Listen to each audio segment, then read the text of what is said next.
নতুন সরকারের ১৮০ দিনের মিশনে পাহাড় সম চ্যালেঞ্জ, বড় বাধা সুবিধাভোগী আমলারা।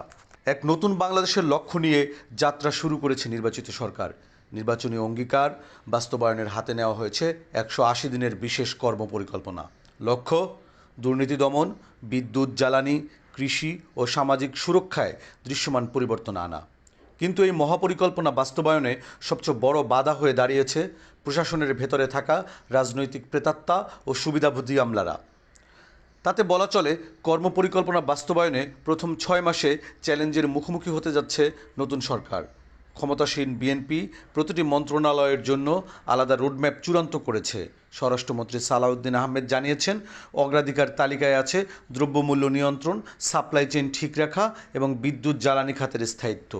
একদিকে পানি সম্পদ মন্ত্রী শহীদ উদ্দিন চৌধুরী এনি ঘোষণা করেছেন এক বিশাল কর্মযজ্ঞ, আগামী ৫ বছরে ২০,০০০ কিলোমিটার খাল খনন, যার মধ্যে প্রথম ১৮০ দিনই ১,০০০ কিলোমিটারের কাজ শেষ করার লক্ষ্য।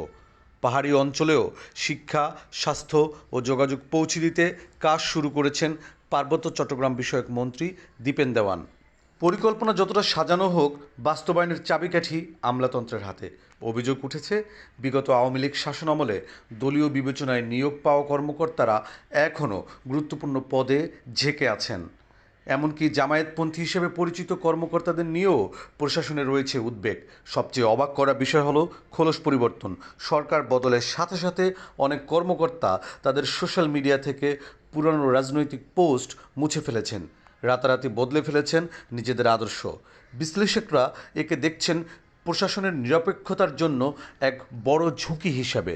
তাতে প্রশ্ন জাগাটাই স্বাভাবিক, কারা আসলে সরকারের বন্ধু আর কারা গোপন এজেন্ডা বাস্তবায়ন করছে। প্রশাসনকে গতিশীল করতে ইতোমধ্যে শুরু হয়েছে বড় ধরনের রদবদল।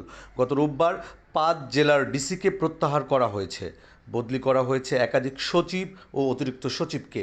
তবে যোগ্য প্রার্থী বাছাই এবং বার্ষিক গোপনীয় প্রতিবেদনের সীমাবদ্ধতার কারণে অনেক গুরুত্বপূর্ণ পদ এখনও শূন্য। এই প্রশাসনিক ধীরগতি কি ১৮০ দিনের লক্ষ্যমাত্রাকে পিছিয়ে দিতে পারে? অবশ্য বেসরকারি গবেষণা সংস্থা সিপিডি সরকারের এই ১৮০ দিনের পরিকল্পনাকে ইতিবাচক বললেও কিছু সতর্কবার্তা দিয়েছে। সিপিডির গবেষণা পরিচালক ডক্টর খন্দকার গোলাম মোয়াজ্জেমের মতে, শুধু মন্ত্রণালয়ে নয়, পরিবর্তন আনতে হবে তৃণমূল পর্যন্ত। এতে প্রয়োজন দ্রুত স্থানীয় সরকার নির্বাচন, পাশাপাশি জাতীয় সংসদের স্থায়ী কমিটিগুলোকে শক্তিশালী করতে হবে, যাতে আমলাতন্ত্রের উপর নিশ্চিত হয় সংসদীয় নজরদারি। জনগণের সেবাকে দোরগোড়ায় পৌঁছে দেওয়া নতুন সরকারের জন্য একটি অ্যাসিড টেস্ট। একদিকে প্রশাসনিক সংস্কার, অন্যদিকে উন্নয়ন, এই দু নৌকায় পা দিয়ে কতটা সফল হবে ক্ষমতাসীনরা?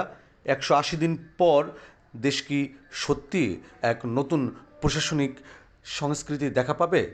তা সময় বলে দেবে।